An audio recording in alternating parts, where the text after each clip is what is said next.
Bienvenue dans MakerCast, le podcast des créateurs de contenu, c'est Antoine Blanchemaison et aujourd'hui comme fond sonore je te propose la pluie qui tombe puisque je suis toujours à Miami, on a pris une petite chambre d'hôtel là pour 2 jours dans un hôtel de luxe pour se faire plaisir, pour se détendre un peu avant la fin du voyage et il se trouve qu'il fait un temps pourri depuis ce matin donc on est mal tombé, mais en même temps c'est pas si grave parce que la chambre est confortable et la piscine est grande et c'est un peu pour ça qu'on avait pris cet hôtel et il se trouve que c'est un hôtel de la famille Trump. Ce qui est assez marrant, alors c'est pas du tout par conviction politique ou quoi que ce soit que j'ai pris cet hôtel, c'est juste parce que ça correspondait à ce qu'on cherchait et il se trouve que tout est au nom de Trump, tu sais, genre t'as le Trump peignoir, t'as le Trump shampoing, t'as le Trump magazine même dans ta chambre, c'est assez ridicule et même au restaurant t'as la Ivanka salade que j'ai pris hier, qui était pas terrible d'ailleurs, tu sais Ivanka c'est le nom de la fille de Trump, donc t'as un peu l'impression d'être en gros un peu comme au parc Astérix, sauf qu'au lieu d'avoir des noms des personnages d'Astérix, t'as les noms des personnages de la famille Trump. C'est un peu cliché mais c'est rigolo, c'est vraiment l'hôtel américain typique. Et aujourd'hui je voulais te parler d'un sujet qui a rien à voir mais qui est extrêmement important, c'est le sujet, non pas ta thématique, mais des concepts de contenu que tu peux créer.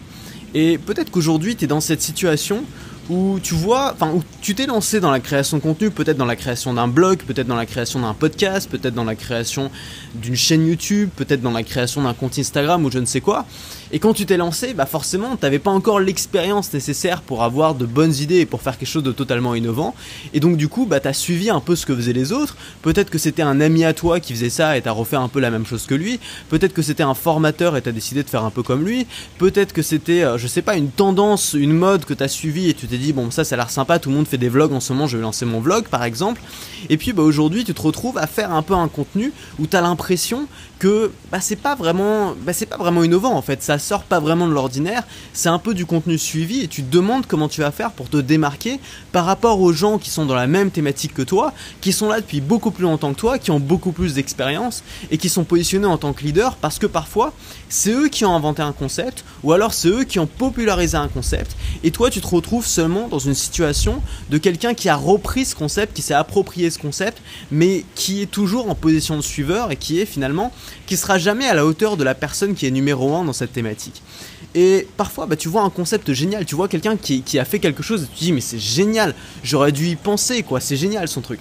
Et si tu te retrouves dans ce caractère-là, si tu te dis moi j'essaye de trouver des idées mais c'est quand même pas facile, je suis des gens qui eux ont eu des bonnes idées avant moi et je me demande pourquoi j'ai pas eu ces idées, si tu te retrouves dans cette description-là, la suite de ce podcast va t'intéresser, donc je t'invite vraiment à écouter la suite.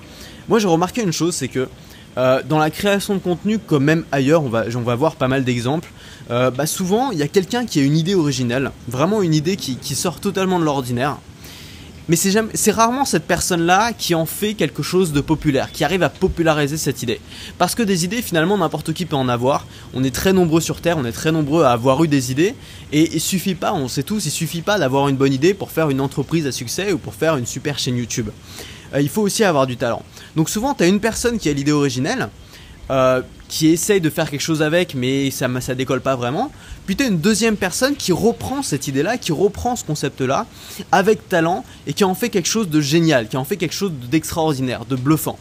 Et puis derrière, c'est la troisième étape, tu as tout un tas d'autres personnes qui sont les suiveurs finalement, qui reprennent cette grande idée, non pas grâce à la première personne qui l'a eue, mais grâce à la personne qui l'a popularisée, qui reprennent cette grande idée et qui la suivent et qui font un peu la même chose. Et le problème c'est que si on parle en termes de proportion, il y a une personne qui a eu l'idée originelle, généralement il y a 5 ou 6 personnes qui l'ont popularisée avec talent, et derrière il y a des centaines ou des milliers de personnes qui la suivent. Et ce qu'on remarque, c'est que c'est rarement ces centaines ou ces milliers de personnes qui se démarquent vraiment du lot, évidemment par définition, parce qu'il ne peut pas y avoir des milliers de personnes qui sont connues dans une seule thématique. C'est pas non plus la personne qui a eu l'idée originale, parce que cette personne n'a pas forcément réussi à en faire quelque chose de bien. C'est les 5 ou 6 créateurs qui ont réussi à faire quelque chose qui sortait vraiment du lot en reprenant cette idée originelle. Et peut-être qu'aujourd'hui, la raison pour laquelle tu as du mal à te démarquer de tes concurrents, tu as du mal à sortir du lot, tu as du mal à te positionner en tant que leader, c'est parce que tu fais partie de la mauvaise catégorie. C'est que tu fais partie peut-être de la catégorie des gens qui ont une idée originelle mais qui n'ont pas su la populariser, ou alors de la catégorie des gens qui suivent une tendance, qui suivent une mode, mais par définition ces gens-là ils sont jamais leaders si la seule chose qu'ils font c'est suivre des tendances ou suivre des modes. Et finalement c'est la différence en fait entre invention et innovation. C'est-à-dire qu'une invention c'est une idée, c'est quelque chose qui sort de nulle part. Enfin, c'est quelque chose qui a été créé toute pièce. Ça, c'est une invention. Et une innovation, c'est la mise en application de cette chose-là. En termes économiques, si on regarde pour une entreprise, une invention, c'est par exemple la création d'une nouvelle technologie. Je sais pas, par exemple le LCD, tu vois, l'écran à cristaux liquides. Ouais, le LCD. Et l'innovation, c'est la mise en application de cette nouvelle technologie. Donc c'est par exemple intégrer cet écran dans des téléviseurs ou dans des téléphones. Et finalement, les gens qui raflent tout, c'est toujours les innovateurs. Et c'est ça vraiment que je voudrais te dire, c'est que c'est les innovateurs qui raflent tout, toujours. Et je vais te donner 3 exemples concrets. Le premier exemple, c'est Apple. Si on pense qu'Apple a inventé des choses, on se trompe. Apple n'a pas inventé grand chose finalement. Apple n'a pas inventé la souris, puisque la souris avait été, je crois, designée par un japonais ou par un truc, mais c'est jamais lui qui a été connu, c'est Apple qui s'est fait connaître pour ça, qui a repris finalement le crédit là-dessus. Apple n'a pas inventé le smartphone, simplement Apple a fait un bon smartphone qui s'appelle l'iPhone et qui a popularisé le smartphone tel qu'on le connaît aujourd'hui. Apple n'a pas inventé la tablette, mais Apple a créé une bonne tablette qui s'appelle l'iPad, qui a popularisé la tablette aujourd'hui. Et finalement, de la même façon que, on l'a dit, il y a une personne qui a l'idée originale, une personne qui la reprend avec talent et plein d'autres suiveurs, c'est pareil avec l'iPhone par exemple. Il y a une personne qui a eu l'idée du smartphone ou du téléphone tactile avant. Microsoft par exemple a essayé d'en faire, ça n'a jamais été très concluant. Il y a une personne qui l'a reprise avec talent, c'est Apple qui a fait l'iPhone. Et ensuite, il y a tout un tas de suiveurs qui ont suivi, c'est-à-dire Samsung, les Google, qui ont essayé de faire leur truc à leur sauce, mais qui, pour ma part en tout cas, ont eu du mal à atteindre le même niveau que l'iPhone, ou en tout cas ça a pris du temps forcément. Et ils n'ont pas le même leadership que peut avoir aujourd'hui Apple. Dans un exemple beaucoup plus proche de ce qu'on connaît, il y a Casey Neistat par exemple, qui est un vlogueur hyper connu sur YouTube, duquel j'ai beaucoup appris, qui a beaucoup de talent dans ce qu'il fait. C'est pas lui qui a inventé le vlog. Casey Neistat n'a pas inventé le vlog existait déjà avant. Simplement le vlog n'était pas encore vraiment populaire, c'était davantage un truc d'ado, un peu qui se filmait dans sa chambre, c'était pas super intéressant. Et puis Casey Neistat est arrivé, il s'est dit ok, moi je vais faire un vlog. Quand il l'a dit, tout le monde a commencé à le critiquer en disant oh non, tu vas pas t'abaisser à ça. Et finalement il a fait quelque chose d'exceptionnel avec un format qui était pas très populaire. Il a réussi à faire quelque chose de vraiment artistique, de vraiment beau. Désolé, il y a encore des avions qui passent à côté, il y a l'aéroport, je crois qu'il doit être à 20 mètres, j'ai l'impression. On va attendre qu'il passe. Voilà. Donc, ce que j'étais en train de dire, c'est que c'est pas Casey Neistat qui a inventé le vlog, c'est Casey Neistat qui a popularisé le vlog. Et qu'est-ce qu'on voit aujourd'hui, c'est que Casey Neistat est devenu un maître dans ce domaine-là et qu'il est suivi par tout un tas de gens qui essayent de faire des vlogs à la Casey Neistat, mais qui n'ont pas développé leur vraie identité. Un autre exemple qui sort encore du lot, c'est Picasso. Picasso n'a probablement pas inventé le style de dessin qu'il a créé, qui est le cubisme. Il a probablement pas, alors j'y connais rien en art, peut-être je te dis des conneries, tu vois, mais il a probablement pas inventé. Il y avait probablement d'autres gens qui avaient pensé avant ou même qui avaient dû le faire, mais c'est lui qui a réussi à le populariser, à en faire quelque chose de très connu. Il y a sûrement plein de gens après qui ont essayé de faire la même chose, mais finalement quand tu penses cubisme, tu penses à une seule personne, c'est le leader, c'est Picasso, c'est celui qui a innové. Donc le point commun, le dénominateur commun qu'ont Apple, qu'ont Casey Neistat ou qu'ont Picasso, c'est qu'ils ont été des innovateurs, c'est qu'ils ont été des leaders. Et de la même manière, toi, t'as 3 choix si tu crées du contenu. Tu peux être un inventeur, c'est-à-dire celui peut-être qui essaie un truc qui a rien à voir mais qui va pas forcément bien l'appliquer. Tu peux être un suiveur, c'est-à-dire, ou alors quelqu'un qui va juste y penser mais qui va pas vraiment le faire. Tu peux être un suiveur, c'est-à-dire quelqu'un qui va suivre des tendances ou qui va suivre des modes. Ou alors tu peux être un innovateur, c'est-à-dire quelqu'un qui crée quelque chose, quelqu'un qui agit et qui fait en sorte que son idée soit mise en face d'une audience et que ça plaise à cette audience. Que tu sois pas seulement quelqu'un qui pense à des idées, que tu sois pas quelqu'un qui suit des idées des autres, mais que tu sois quelqu'un qui reprenne des idées vraiment intéressantes et qui agissent là-dessus et qui en fassent quelque chose de bien et donc qui deviennent un innovateur. Et c'est un peu, finalement, on peut prendre un parallèle qui est assez parlant, je trouve. C'est le parallèle entre le grand créateur dans la mode et la fashion victime. La différence entre le grand créateur dans le domaine de la mode et la fashion victime, c'est d'abord que le créateur, c'est un leader. Le créateur, c'est celui qui crée la mode par définition. La fashion victime, c'est quelqu'un qui suit la mode, c'est un suiveur. Le créateur, il est admiré pour ce qu'il fait. La fashion victime, elle est ignorée parce que finalement, elle est juste une personne parmi tant d'autres, un suiveur parmi tant d'autres. Le grand créateur, il va faire de l'argent, il va gagner de l'argent en vendant ses créations.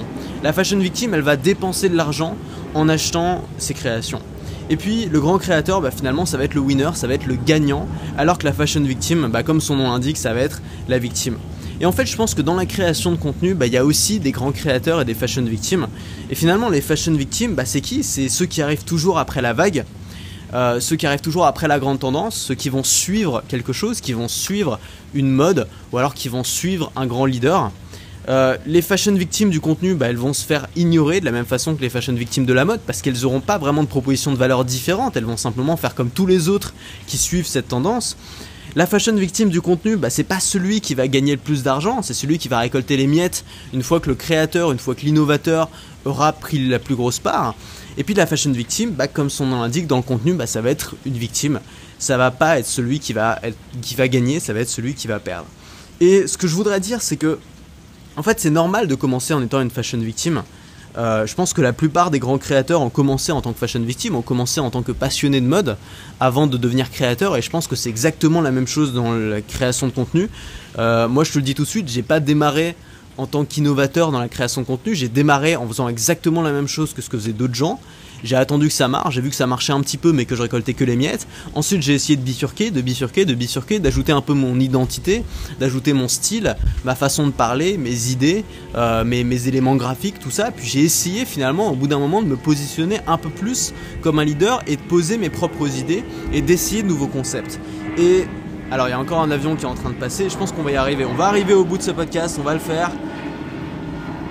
C'est ça, c'est les conditions d'enregistrer en extérieur.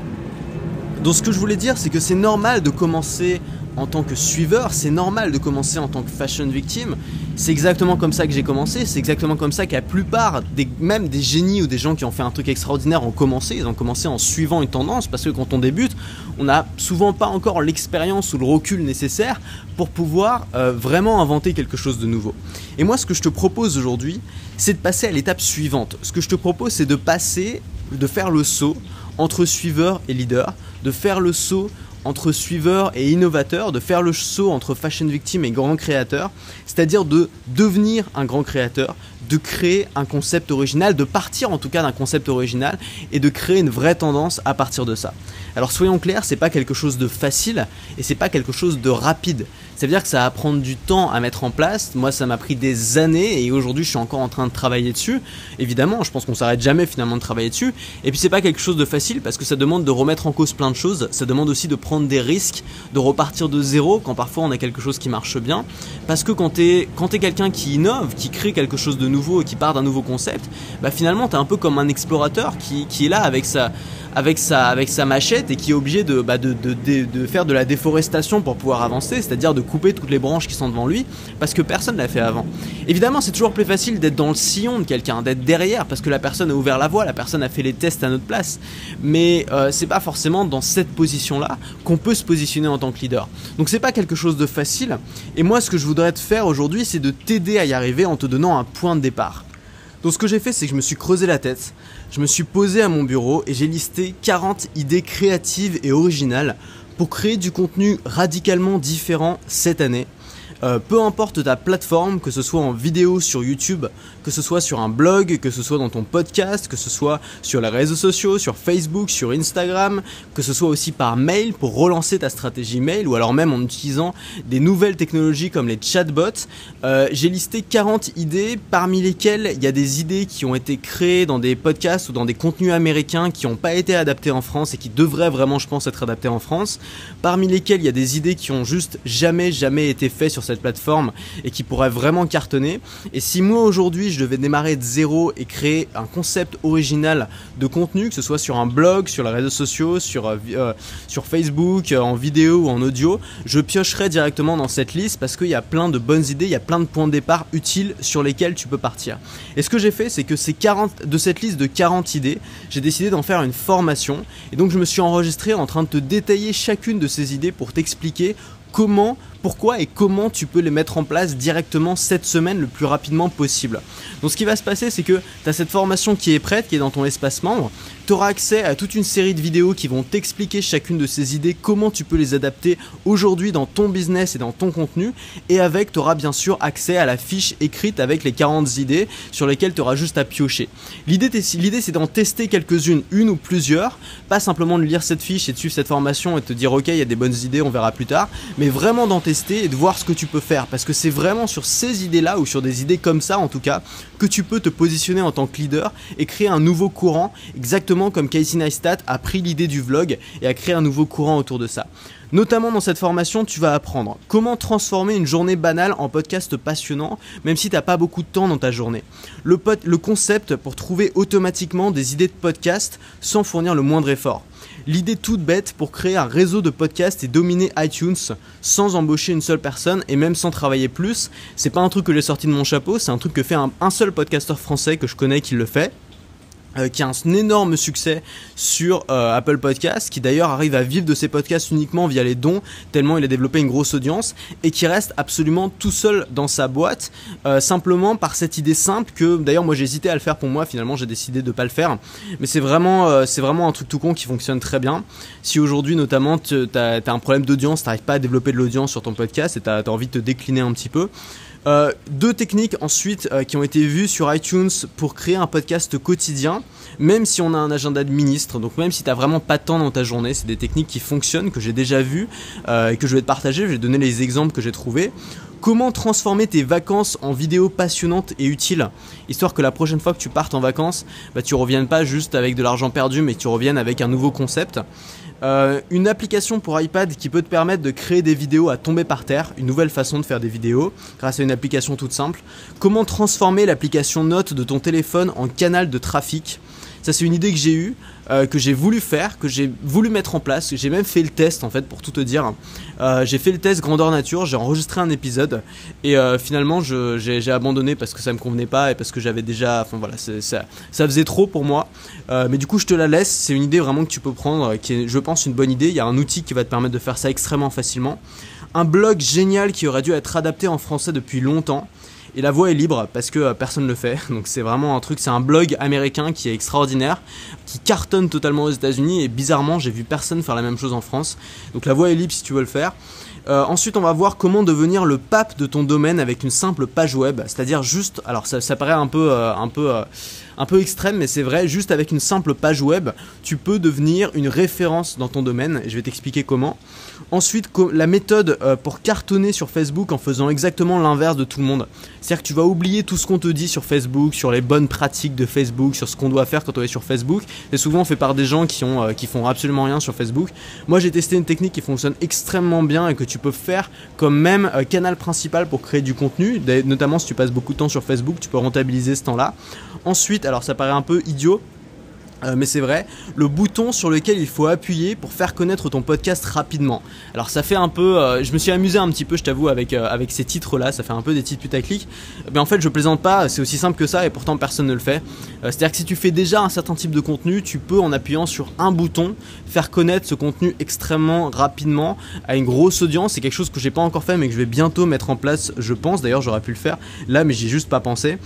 Ensuite on va voir comment transformer un rendez-vous client en contenu précieux pour ton audience. Si tu as des rendez-vous avec les clients, ça peut être vraiment intéressant. Ensuite, on va voir, mieux que les selfies, cette idée utilise Instagram pour faire passer n'importe quel message important. Donc on va voir comment, alors aujourd'hui tout le monde utilise Instagram pour faire un peu son auto-promo, pour dire regardez comme ma vie est cool, ou regardez comme je suis belle ou comme je suis beau. Bah là tu peux utiliser Instagram pour faire passer des messages importants, pour faire passer des grandes idées. On va voir comment, avec une technique toute simple que peu de gens font, en tout cas je suis jamais tombé sur un truc comme ça sur Instagram. Ensuite on va voir comment créer une newsletter addictive. Tu vas voir que les gens vont te supplier quasiment de les y inscrire. C'est-à-dire de ne pas créer une newsletter où tu vas essayer un peu de voler l'adresse email des gens sans leur consentement, mais une newsletter où les gens auront envie de recevoir tes mails, de les ouvrir et de cliquer dessus, ce qui est quand même très rare. Ensuite, on va voir comment un auteur plus malin que les autres a créé une newsletter dont les lecteurs raffolent. Je vais te montrer cette newsletter, je vais te montrer comment est construite cette newsletter et tu vas voir comment tu peux faire la même chose. Ensuite, 3 idées de chatbots qui vont clouer les gens sur place et leur faire acheter tes produits, plus un outil pour les créer facilement. Donc tu sais, les chatbots, c'est des outils qui permettent de discuter avec les gens sur Facebook Messenger par exemple. C'est un truc tout nouveau qui va peut-être révolutionner la manière dont on crée du contenu aujourd'hui. Et je vais te montrer 3 méthodes différentes, 3 idées de chatbots que tu peux créer pour être en avance sur tous les autres là-dessus et créer quelque chose qui fonctionne et créer du vrai contenu pour inciter les gens d'ailleurs à acheter tes produits. On va voir comment faire. Ensuite, alors ça paraît vraiment trop gros, j'ai hésité à le mettre, mais c'est vrai en même temps. Si aujourd'hui tu es blogueur une astuce pour créer un livre sans rien faire de plus que ce que tu fais aujourd'hui. C'est un truc tout simple, il suffisait d'y penser et pourtant peu de gens le font. Et faire un livre, ça te permet d'avoir instantanément une crédibilité et de toucher une audience beaucoup plus large. Et puis enfin, une idée osée à tester sur tes voisins. Alors c'est un truc un peu bizarre que je te dirai à la fin. À la fin on va avoir des techniques vraiment, des idées vraiment cheloues. C'est le moment où j'avais le plus d'idées et en fait c'est le moment où j'ai eu les meilleures idées du coup. Donc c'est un truc bizarre à tester sur tes voisins avec en bonus un outil pour générer des QR codes en 3 secondes littéralement, que j'ai découvert il y a quelques jours, que je voulais partager avec toi. Donc tout ça c'est ce que tu vas trouver dans cette formation. Et dans cette formation donc tu auras 40 idées, 40 façons de faire du contenu vraiment différent cette année. Et cette formation elle est disponible à un tarif intéressant pour une durée limitée, un tarif de lancement jusqu'à samedi seulement. Donc si tu es arrivé sur ce podcast avant samedi, tu as toujours un tarif de lancement duquel tu peux en profiter. Simplement ça se termine samedi. Donc si ça t'intéresse, tu peux en profiter maintenant. Tu recevras immédiatement toutes les vidéos que tu pourras regarder dans ton espace membre. Ces vidéos elles vont t'expliquer elles vont t'expliquer déjà quelles sont ces idées, ces concepts différentes pour faire du contenu cette année, des concepts qui pour la plupart ont jamais été faits ou en tout cas j'en ai jamais vu. Donc tu pourras les utiliser, tu pourras prendre ceux que tu veux évidemment et j'ai pas de droit dessus ni rien. Et tu auras donc la liste de ça et tu auras toutes les vidéos qui vont t'expliquer comment les mettre en place concrètement cette semaine tout de suite. Donc l'idée c'est qu'à la fin de cette formation, et ça c'est vraiment le but, c'est vraiment comme ça que j'ai conçu, tu choisisses au moins une de ces idées, voire plusieurs, et que tu fasses des tests, que tu les mettes en place, que tu applique ces idées dans ton contenu, que tu peut-être lances une nouvelle chaîne YouTube, peut-être un nouveau podcast, peut-être une nouvelle page Facebook, ou alors que tu testes directement dans ton contenu actuel. Ça peut être aussi des séries à lancer dans ton contenu, mais sans avoir forcément à créer de nouvelles chaînes, que tu regardes si ça marche, et si parmi les 5 ou 6 que tu as testé, il y en a une qui marche, que tu t'y accroches vraiment, que tu prennes de bonnes habitudes, et que tu deviennes un leader dans ce concept-là. Et je veux vraiment avoir la fierté de me dire qu'il y a des gens qui ont repris ces idées-là, et qui en ont fait quelque chose de bien, parce que moi simplement j'ai pas eu le temps, ou j'ai eu la flemme, ou j'ai juste pas les moyens de la mettre en place, de la faire. Et voir que quelqu'un d'autre l'a fait, ce serait vraiment le meilleur succès que je pourrais avoir à l'issue de cette formation. Donc cette formation elle est disponible dès aujourd'hui, tout est en ligne, c'est dans ton espace membre. Donc si tu as déjà un compte sur Maker School, il suffit de te connecter et tu pourras la démarrer donc en quelques clics. Et sinon il suffit de te créer un compte, c'est super rapide, tu auras directement cette formation qui va rester à vie dans ton espace membre. Donc l'idée c'est que tu puisses piocher dans ces façons-là et en avoir une et démarrer un nouveau business ou une nouvelle façon de créer du contenu là-dessus pour passer de fashion victime, tu l'as compris, à grand créateur. Donc on se retrouve tout de suite dans la formation. C'est en ligne avec un tarif de lancement jusqu'à samedi. À tout de suite.